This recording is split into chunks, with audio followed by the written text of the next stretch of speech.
Evening. A quick catch up for those who've never heard the tale before.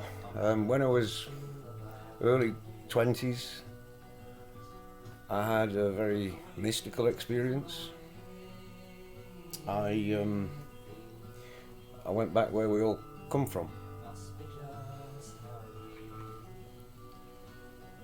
Very real thing. I spent the past 40 years trying to figure out just what happened. Anyway, I'm not shy at letting folk know about it, and my darling boy Stephen, who we lost at the start of September, was well aware of my feelings on and my cogitations around just what it might be, how it might work. 40 years worth of rummaging around, reading, listening to other folk, reading other people's experiences, Bible, Quran, Eastern philosophy. There's so much common ground. There's so many things that I recognise from my own experience. And, my own experience isn't knowledge, it's me trying to understand just exactly what I was experiencing. This poor little monkey brain trying to just witness things that are so far beyond my abilities, any human being's abilities. Anyway, Stephen, who we lost, probably the last late night conversation I ever had with him before he was taken poorly. Sat where Bobby sat. Again, me banging on about it. But he listened. He was a lovely human being and had questions. Anyhow, he passed 6 weeks from a weary 63-year-old to a dead body. But he's the first person who knows what I have experienced that has actually gone back. And one of the first things that came to me after his passing was his broad Wigan accent saying, "You're right," which I took as a confirmation that he'd just gone through the processing that I was partway through before being dragged back here. And because of our conversations and what he heard from me, he was in a better position to recognise what was happening to him. Anyway, skip forward. Something weird went on this weekend. We went to see my sister in the site where they lived in Wharton, Lithermedge Caravan Park. Beautiful. But yeah, I'd not been there since a long time ago. Start of October probably. Just still everything raw and rough, and it was strange going back. Still expected him to be sat there on the sofa, but woke up Saturday morning and I just was not myself. I had a bit of a snotty nose, and I thought, oh my goodness, I'm coming down with a cold. Because I just couldn't frame myself. I just wasn't myself. I was talking with my niece in the afternoon and saying, I'm just not myself. And then on Bobby's walk, 9 o'clock at night, I was just so weary, bone tired, proper bone tired, that I got back and we'd arranged to watch the film, and I said, look, I can't do it. I'm going to have to go and lie down. I'm going to have to rest, which I did. Woke up this morning, not improved really. But again, the snottiness had not gotten any worse, and I wasn't sweaty or, temperature or anything like that. I just was not myself. I was weary beyond belief. I was bone tired, I think is how you describe it. So anyway, we left 1:45, something like that. And by the time we'd gotten to the M6, we'd not cleared the M55 out of Blackpool. I was just feeling myself again. And you don't want to believe it, not after it being so horrible, that all of a sudden you can just feel better. But by the time I'd gotten home, I was just back to myself. Took Bob out at 4. Plenty of energy. Still light enough for him to go off lead and have a charge around like a mad fool, because he's not been off lead in 2 days.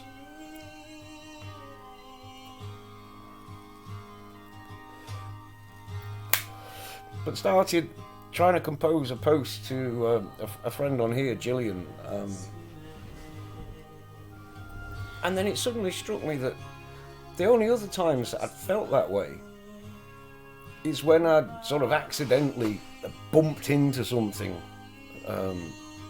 not of this dimension, and it had left me absolutely depleted but frozen to the bone. You know, 2 or 3 times that this has happened over my life, I'd literally taken to my bed. I've put coats on and gone to bed just to try and get some heat into my body. It's as though you're instantly hypothermic. Something has just taken your life force out of you. The only other times is when I used to do a bit of healing, and occasionally, sometimes it would leave you so tired out. But it was like that on steroids. If it wasn't for the snottiness, if I'd have just felt those feelings, I'd have been more likely to think this is sort of an astral, this is a psychic thing, this is something otherworldly. And I worry that Stephen's not at rest. Stephen wasn't ready to exit as hastily as he did. On the Tuesday that he went, I'd taken Bobby out at sort of 8 o'clock in the morning, 8:30, before Sister had gone on to the hospital. And he was there, and I was quite happily nattering with him the whole of the walk, just shooting the breeze, just having a natter. And I got back and told Sister, I said, and now I'm talking to living people. It's not just sort of dead people that I'm having conversations with. But when she got there, he'd been fitting, and he'd started fitting in the early hours of the morning. And she's been being troubled permanently. 3:15 in the morning, she can smell the hospital, and she's awake. Most every morning. And not just restricted to her own place. When she is with her daughter, the same thing will happen 3:15. At 3:15 this morning, Bobby was up at the end of the bed. My partner slept in the front room, not wanting to catch the lurgy that we believed I had. She was awake at 3:15, but he was up and barking at the door, and then where we used to help Stephen stand up from at the edge of the bed, sort of having a mumble at that. I didn't know what time it was at that point. I'd just been woken from a deep sleep. But my partner then came in, and he quietened down, and it was only in the morning that I discovered that it was 3:15 in the morning that Dad kicked off. So yeah, I think that when I was nattering to him that Tuesday morning, Elvis had left the building, that Stephen was no longer in his meat cage. The machinery was keeping him alive, but that first major stroke that he suffered, he'd gone, but not ready for it. It was all too quick. He was far too young. And I just don't know whether Stephen has unwittingly caused me this crisis in wanting to talk to me, wanting to find out. I found out on Saturday that his sister had had this dream where he was in a dream and they were just together and nattering and everything, and then he started to walk away, and she said, "Don't go, please don't go." And he says, "Well, I've got to. I don't know where I am. I don't know what I'm doing. I've got to find out what's going on."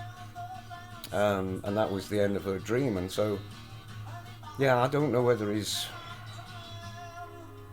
stuck in the waiting room, as it were, and my depletion was him trying to contact me, trying to talk with me, trying to be with me, and me not being prepared, me not being ready for it, it just sucking me dry. But as I say, the conversation with Gillian, it started to come clear that, yeah, these feelings I've had before, and had I not been snotty, I wouldn't have thought, oh, it's cold coming on. Because all it was this depletion, this weariness, this sudden not feeling right, just feeling off. And for me to come back to myself so quickly on leaving that area, again, it just makes me think that this is it. But then that saddens me greatly, because my brother's stuck. He needs help. Anyway, I think that was much of a muchness of what I wanted to say. That I think I've had some kind of spiritual aberration, and that's what took all my energies away, sapped me, you might say. And I just didn't clock it. Well, I mean, I was suffering it. I wasn't in any fit state to recognise what was happening. But now I think I do. Anyway, thank you for listening. We'll talk again. Bobby says hi. See you later, guys.